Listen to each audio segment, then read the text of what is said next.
Ang CSF pleocytosis ay nangangahulugang pagtaas ng bilang ng puting selula ng dugo sa cerebrospinal fluid.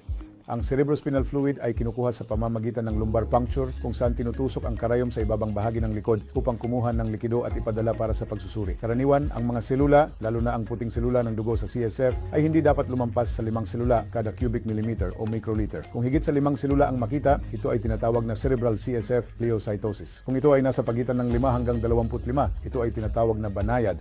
Kung nasa pagitan ng 25 hanggang 100, ito ay tinatawag na katamtaman, at kung higit sa 100, ito ay tinatawag na malubha. Kung ang bilang ng selula ay higit sa 100, kadalasan ito ay dahil sa mga infeksyon, malamang na bacterial infections, o minsan ay maaring mangyari rin sa tuberculosis o bihira viral infections din. Kung ito ay mas mababa sa 100 ngunit higit sa 5, ito ay abnormal pa rin.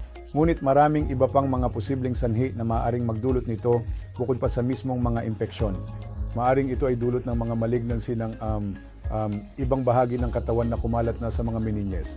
Ito ay tinatawag na carcinomatous meningitis, at maaari rin itong mangyari sa iba pang mga kondisyon ng autoimmune encephalitis, at maaari rin itong mangyari sa mga pasyenteng may stroke o kahit sa multiple sclerosis o mga demyelinating disorder.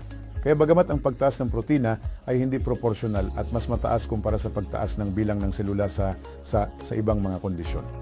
Kaya ang CSF pleocytosis ay nangangahulugan na may pagtaas ng bilang ng puting selula ng dugo, at mas malamang na ito ay itinuturing bilang isang impeksyon o malignancy na dapat nating isaalang-alang.